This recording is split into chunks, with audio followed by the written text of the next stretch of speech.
Assalamualaikum warahmatullahi wabarakatuh. Balik lagi bersama saya Fikri. Halo guys, bagaimana kabar kalian? Semoga selalu baik-baik saja. Semoga selalu dalam lindungan Allah Subhanahu wa taala.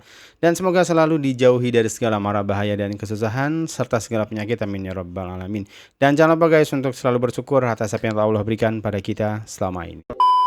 Oke guys, beberapa minggu atau beberapa hari ke depan kita akan dihadapkan pada sebuah turnamen yang bisa dibilang Piala Dunianya ya untuk Asia Tenggara ini guys. Namun kali ini untuk beberapa negara sepertinya ini tidak akan menjadi begitu heboh ya, begitu besar exposure-nya. Misalkan seperti di Malaysia ya. Malaysia ini masih pada masa transisi dia. Masih pada masa ketidakjelasan ya, karena ketua umum kosong, pelatih pun sekarang interim, Tan Cheng Ho. Jadi belum maksimal, belum optimal gitu guys. Dan di sisi lain juga ada Thailand yang menurunkan pemain mudanya ya untuk kompetisi Piala AFF atau Hyundai Cup 2026 kali ini guys. Tapi bagaimanapun optimisme atau geliat tetap atau antusiasme tetap ada ya, terutama untuk di Indonesia. Kita lihat beberapa hari terakhir ini, dilihat dari pemanggilan pemainnya cukup mengejutkan. Ada beberapa diaspora yang dipanggil seperti Justin Hubner, tapi saya kira Justin Hubner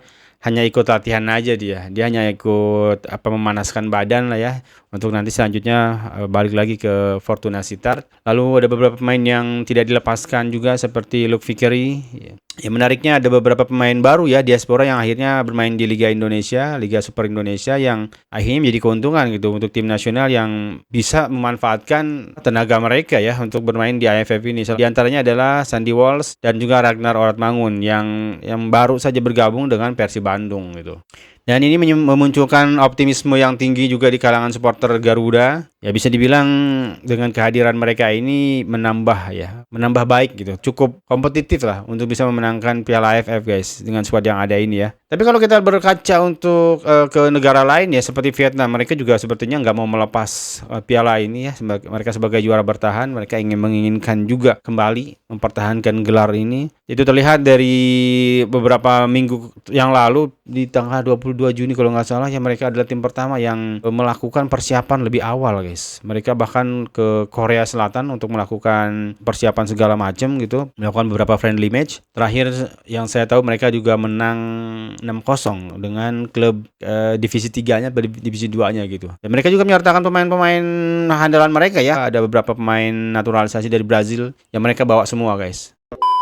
Tapi kali ini saya akan membahas beberapa pemain dari Malaysia yang baru saja dirilis ya oleh Dato' Tan Cheng Ho, di mana mereka atau Tan Cheng Ho ini telah memanggil 26 pemain utama yang berbasis di luar negeri maupun di dalam negeri ya. Menarik, ada satu nama terutama yang cukup menjadi tumpuan, cukup menjadi pusat perhatian oleh para supporter Harimau Malaya, yaitu dipanggilnya Wan Kuzain ya. Ini menarik, apakah Wan Kuzain ini akan menerima panggilan ini saya tidak tahu, tapi yang pasti sementara ini yang tersedia ada 9 pemain ya yang bersedia untuk datang dan mungkin untuk bersedia untuk membela Harimau Malaya. Di antaranya ada Daniel Amir Nur Syiham dari Terengganu FC, ada Akhyar Rashid dari Terengganu FC, ada Samuel Somerville dari DPM FC, ada Tommy Mawat Bada dari DPM FC, ada Adam Nur Azlin dari Kuala Lumpur City FC, ada Ahmad Aishar Hadi Sapri dari Johor Darul Takzim 2, ada Hakimi Azim Rosli,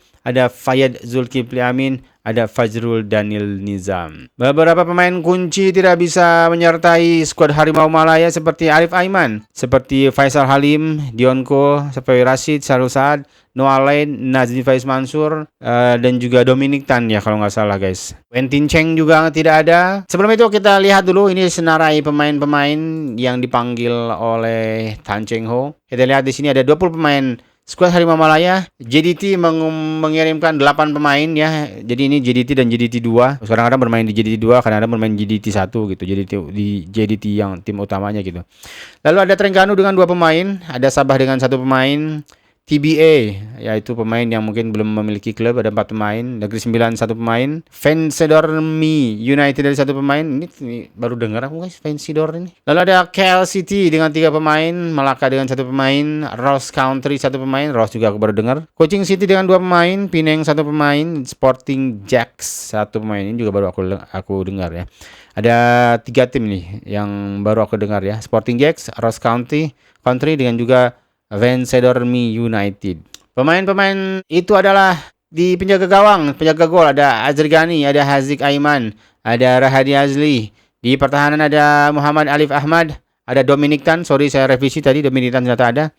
Faris Daniel, Muhammad Asrul, Jimmy Raymond, Ronnie Kelvin, Akwen CV, Ubaidillah, ada Ruben Tiran. Di bagian tengah ada Alif Haikal, ada Darul Syam, ada Endrik Dos Santos, ada Angku Muhammad Nur Syakir, Angku Yakob, ada Ibrahim Manusi, ada Sergio Aguero, ada Wan Huzain Wan Ahmad Kamal, ada Zafri Yahya, ada Ziad Al-Bashir. Di bagian penyerang ada Muhammad Fajrul Amir, Muhammad Zaman, ada Giva Fitran, ada Muhammad Hadi Fayad, dan Muhammad Usumareh juga dipanggil lagi. Ada Paulo Jose, Richard Chin juga, dan Syafiq Ahmad. Menarik juga ya, ini ada Richard Chin juga guys dipanggil ya. Sebenarnya kalau kita lihat di sini ya, kekurangan mereka hanya di bagian sayap sih ya. Pemain penting seperti Faisal Halim, Arif Aiman yang biasanya berada di bagian sayap, di bagian flank, tidak ada di sini gitu. Dion Cole juga yang sering memberikan kontribusi besar untuk penyumbang gol juga untuk Harimau Malaya tidak ada di sini. Tapi kalau kita lihat secara garis besarnya ini pemain-pemain yang cukup mumpuni menurut aku. Cuman PR-nya mungkin ada di bagian tengah ya. Di bagian tengah mungkin akan sedikit lebih mencabar ya, karena tidak ada pemain-pemain seperti Afif Fazail, seperti Nazmi Faiz, seperti Nacho Insa tidak ada. Lalu tidak ada di bagian depan, tidak ada Romel Morales juga ya. Menjadi sesuatu yang sangat disayangkan lah ya, tidak ada ketiadaan Romel Morales juga. Tapi saya rasa mengingat bahwa di grupnya Malaysia ini ya, Thailand juga mereka tidak menurunkan skuad terbaik. Saya rasa ini bisa bersaing sih ya. Saya rasa bisa bersaing dengan skuad yang ada ini guys. Cuma kalau kita lihat di sini ada beberapa pemain yang bahkan belum melakukan debutnya ya. Ada Haziq Aiman, lalu ada Rodney Kelvin juga belum sama sekali. Ada Faris Danis, ada Alif Ahmad, Wan Huzain juga, lalu ada Ibrahim Manusi juga, ada Zafri Yahya, ada Ziad Al-Bashir juga, dan juga Hadi Fayad. Untuk Hadi Fayad ini sebenarnya dia balik banyak ke U23 ya. Jadi untuk senior tuh masih belum ada caps guys. Sedangkan untuk yang terbanyak itu ada Syafiq Ahmad ya dengan 43 caps, dan juga disusul oleh Dominic Tan dengan 37 caps. Ya, ketiadaan para pemain kunci dari Harimau Malaya ini juga tentu sudah disadari betul ya, karena ini beberapa hal juga. Yang pertama mungkin mereka sudah mengadakan juga pre-season, karena memang ini juga berada di luar kalender FIFA ya. Dan juga waktu persiapan yang sangat singkat juga menjadikan semuanya tidak mungkin ya, karena ada bentrok dengan kepentingan dengan klub juga, dan klub juga tidak harus, tidak wajib untuk mengirimkan pemainnya ke tim nasional Malaysia ini guys. Dan ini juga menjadi kesempatan penting juga ya, kesempatan besar juga untuk melakukan transisi gitu dari skuad yang lama senior ke skuad yang lebih muda lagi gitu. Saya rasa dengan kompetisi ini mereka akan teruji, mereka akan benar-benar dilihat mereka ini capable apa enggak gitu, mereka benar-benar siap apa belum untuk mengganti generasi sebelumnya gitu. Saya rasa ini sangat penting juga, karena kompetisi ini kita bisa bilang cukup bergengsi juga. Semua negara tuh benar-benar serius juga ya. Kamboja saya lihat juga mereka melakukan persiapan yang cukup matang juga. Timor Leste juga bagus. Terutama di grup Indonesia ini timnya keras-keras juga ini guys.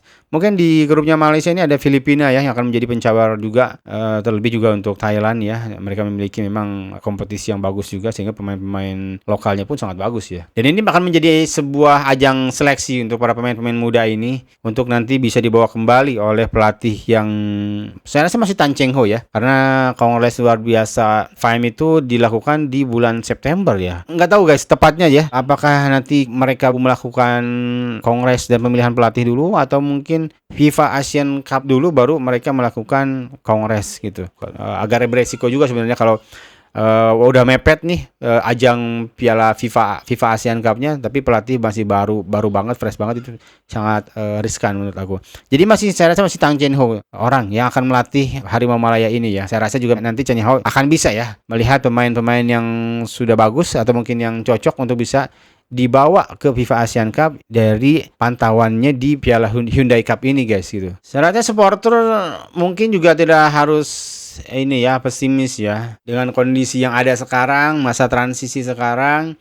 Saya rasa dukungan harus tetap diberikan, bukan satu sikap yang cerdas, bukan satu sikap yang tepat ya kalau kita harus menghujat di saat kondisi tim, di saat kondisi federasi seperti ini. Kita yakin perubahan akan terjadi, tapi nggak tahu lebih baik apa enggak, kita nggak tahu, pasti tentu akan membutuhkan waktu juga ya untuk bisa kembali berjaya di sepak bola, terutama untuk FAM, untuk bisa kembali dipercaya oleh para supporter Harimau Malaya guys. Jadi ya tentu kondisinya akan sangat sulit untuk para pemain juga kalau memang boykot dari para supporter ini terus dilakukan ya, karena saya rasa ketika mereka bermain di kandang, ketika mereka bermain di Bukit Jalil, setiap dukungan itu kan sangat mereka perlukan, karena saya rasa mereka bukan musuh ya. Pemain di lapangan itu bukan musuh para supporter. Pemain di lapangan juga saya rasa termasuk menjadi korban juga mungkin ya dengan case-case yang terjadi sekarang ini. Mereka menjadi orang yang serba salah gitu. Untuk membela supporter juga salah, untuk federasi juga salah. Mereka tuh maju kena mundur kena guys para pemain ini ya. Tapi mereka ketika dipanggil begini ya saya rasa mereka akan memberikan 100% kekuatan mereka untuk bisa memberikan yang terbaik untuk skuad Harimau Malaya guys. Oke, sekian dulu mungkin untuk video kali ini. Mohon maaf jika ada salah kata dan salah data yang saya sampaikan. Sampai jumpa di video selanjutnya. Assalamualaikum warahmatullahi wabarakatuh.